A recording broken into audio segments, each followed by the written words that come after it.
When you wake up in the morning, consider what a beautiful luxury it is to be alive, to breathe, to think, to appreciate, to love. That is what Marcus Aurelius once said. How can we create mornings that reflect this Stoic respect of life in this context?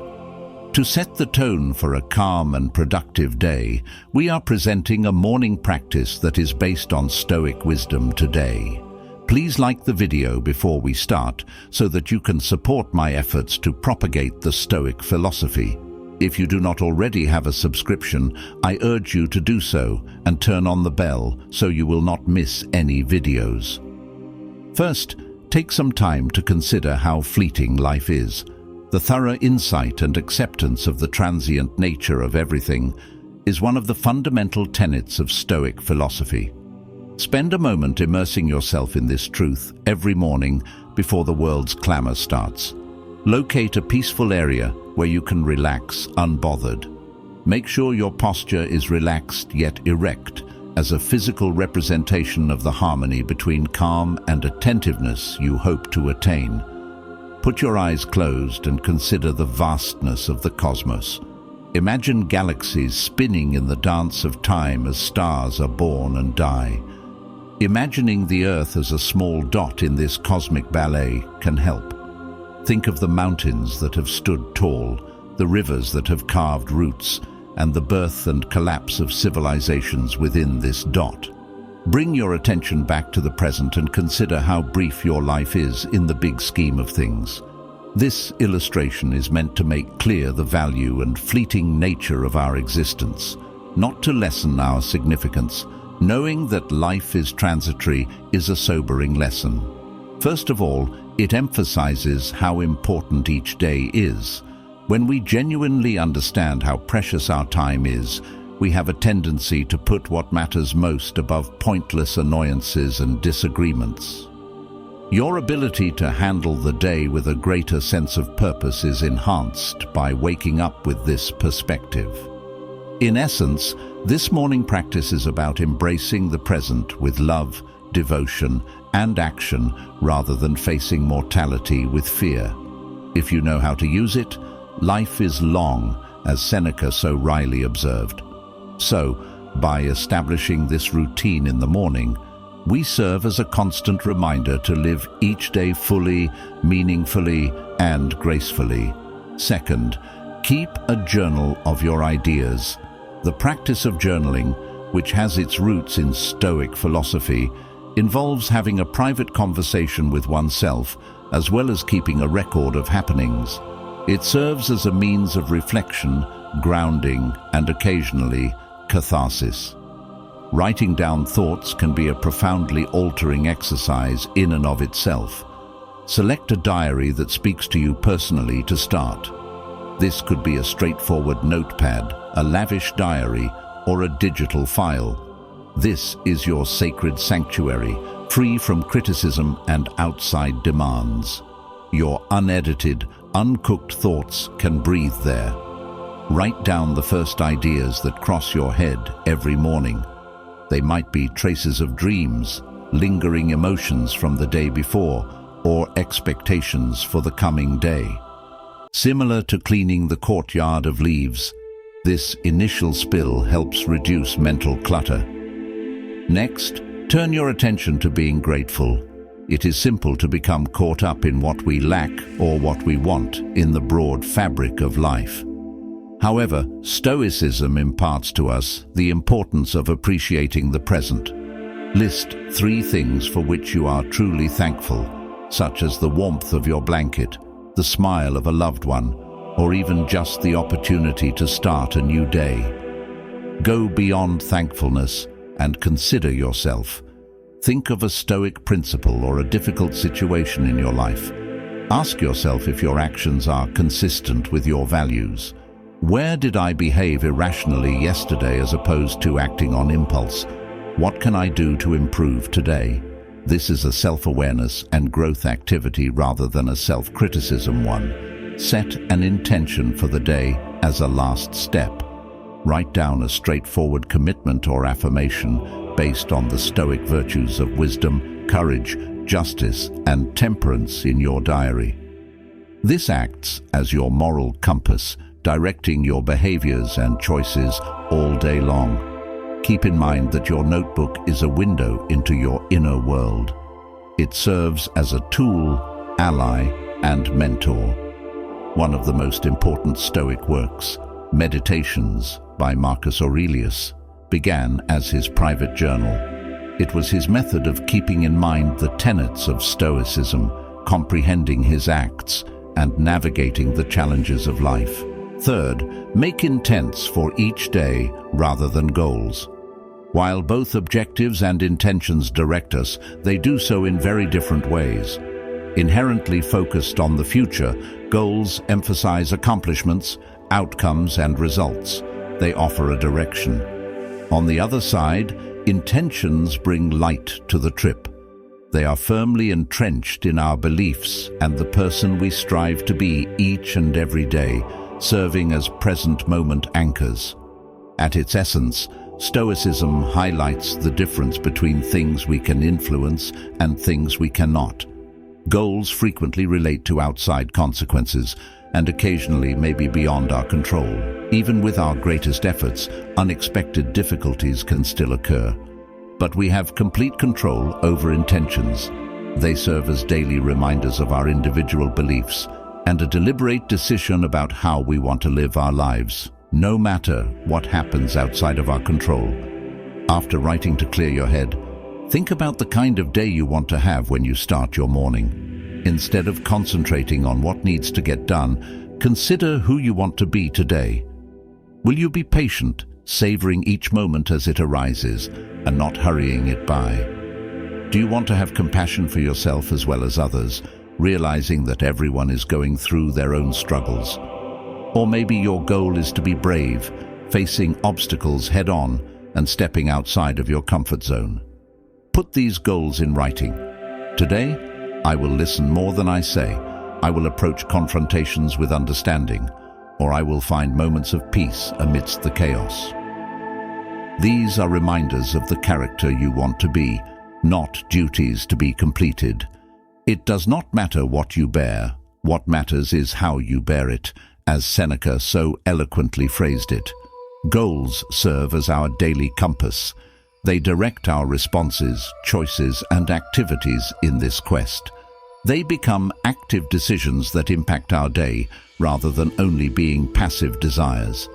Setting daily intentions forces you to focus on qualities rather than results. Success is defined by how you act, react, and live in the world, not by what you accomplish. It is a significant shift in perspective that fully embodies Stoic wisdom and guarantees that you have a clear picture of your personal journey, regardless of how unpredictable the day may be. Fourth, learn to live with discomfort. Comfort has evolved into an expectation and a gauge of progress in our modern environment. However, the Stoics, with their great knowledge, understand that the unrestrained pursuit of comfort may be detrimental to one's ability to advance personally. They supported the deliberate practice of introducing minor discomforts in order to strengthen the spirit, develop resilience, and ensure readiness for life's unavoidable challenges.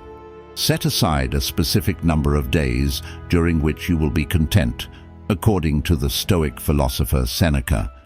If it is the condition that I feared, eat the meager and cheapest meal and wear coarse, unflattering clothing. The purpose of this was not to encourage needless suffering, but rather to free ourselves from the bonds of reliance on outside luxuries and to remind ourselves of our inherent strength. Consider subtle methods to introduce discomfort as you begin your day. Perhaps you need to startle yourself up and re-energize your senses by having a cold shower. This act works as a figurative baptism, washing away the inertia and reassuring you of your ability to endure and thrive, in addition to encouraging physical alertness. Another option is to decide without drinking the first cup of coffee and to keep in mind that your motivation comes from within, not from external stimulants.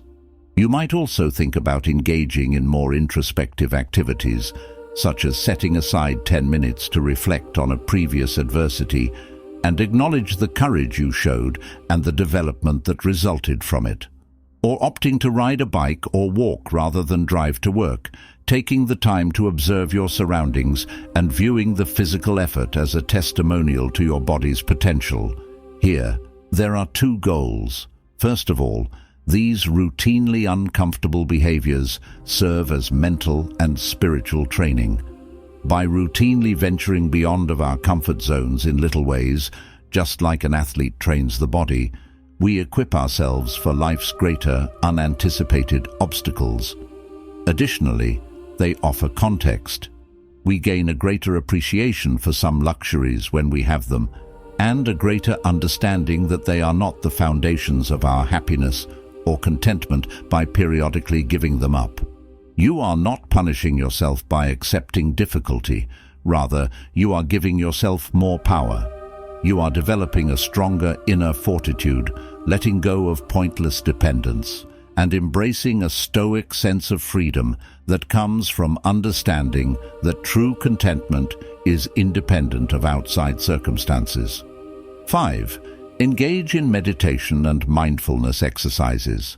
Stoicism and mindfulness may have different cultural origins, ancient Greece for the former and Eastern traditions for the latter, but their emphasis on leading a focused, meaningful life brings them together wonderfully. The Stoics had a keen understanding of how the present moment works.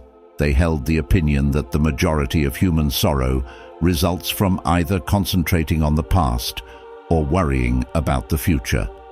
Men are disturbed not by things, but by the views which they take of them, said the wise Epictetus. In doing so, he made a reference to the significance of our perceptions and the influence of the present. Make time in the morning to practice mindfulness or meditation. Unless doing so resonates with you, this does not need entail sitting in the lotus position or reciting mantras. It is about establishing your presence in the present moment. Find a calm area and assume a relaxed stance. Put your eyes closed and focus inward. Start by merely paying attention to your breathing. Notice how your chest rises and falls, or how air enters and exits your nose. Your constant breathing acts as an anchor to the present moment. When your thoughts stray, which they inevitably will, gently and without passing judgment, return your focus back to your breathing. After you have calmed down, bring your attention to your body's sensations. Feel your body's weight against the chair or the ground. Take note of the room's temperature and how the fabric feels against your skin. Recognize these feelings without trying to explain them. They are what they are. Then, gradually move on to watching your thoughts and feelings, picturing them as clouds drifting over the sky or leaves floating on a stream. Detachment is essential in this situation. You are the observer, not the participant. This method fits in perfectly with the Stoic philosophy's emphasis on making a distinction between occurrences and our evaluations of them. Spend the last few minutes of your meditation contemplating a Stoic maxim or saying. Consider Marcus Aurelius's proverb, "The universe changes, our life is what our thoughts make it." For example, let this knowledge permeate your being. It will direct your day's reactions and behaviors. More than just a calming ritual, incorporating mindfulness and meditation into your morning routine is a Stoic exercise in appreciating the present, distinguishing between external events and internal reactions, and building a mental fortress of composure against life's uncertainties. 6th, review the Stoic teachings. A golden thread runs through the deep wisdom contained in Stoic teachings. It is a notion known as Amor Fati, or the love of one's fate, which is both profound and deceptively simple. This is not a call to quiet resignation. Rather, it is a call to a passionate embrace of everything that life has to offer. whether it be joy or sadness, success or failure. The uncertainties of life meet us every morning as the sun brings in a new day. Plans may falter, expectations may be disappointed, or unforeseen difficulties may arise. In these circumstances, the Stoic maxim Amor Fati calls to us. It challenges us to fully love everything that comes our way rather than just accept it. Think about the independence and liberation that this viewpoint provides. When faced with hardship, consider asking yourself, how can I grow from this? Or even saying, this is exactly what I needed, rather than moaning, why is this happening to me? This perspective change does not minimize the significance of difficulties. Rather, it highlights the benefits, the lessons, and the resilience that result from them. Spend a few minutes in the mornings mentally getting ready for the day to come. Consider any difficulties you could experience. Picture them not as obstacles, but as essential parts of your path, chosen by the universe to hone and define your character. Keep in mind what Marcus Aurelius said, "The obstacle to action advances action. What gets in the way eventually becomes the way." Every incident, no matter how insignificant or significant, is viewed as a stroke in the painting of our lives in the arms of Amor Fati. It serves as a motivating reminder that we are not passive agents of fate, but rather creative agents with the potential to turn any situation into a springboard for development, insight, and thankfulness. This kind of thinking should accompany you as you start your day. Let Amor Fati serve as your compass, pointing you ahead with unshakable love for the journey that is life, as you navigate through storms with resiliency, sunny days with thankfulness, and always. Stoic wisdom does not advocate repressing feelings or leading an austere lifestyle. It involves comprehending the nature of existence, concentrating on what is under our control, and building an inner fortress of tranquility. While these 7 techniques provide a well-defined path, let Stoicism be flexible in your life, growing to meet your unique demands. Since the best revenge is not to be like your enemy, as Marcus Aurelius once said, do not stand in the way of your own tranquility and well-being. Which of these will you add to your morning ritual? Post a comment below. I'm glad you could join us, and I hope you enjoyed the video. Immerse yourself in these Stoic practices until we meet again, and watch how they change the course of your mornings, days, and ultimately your life.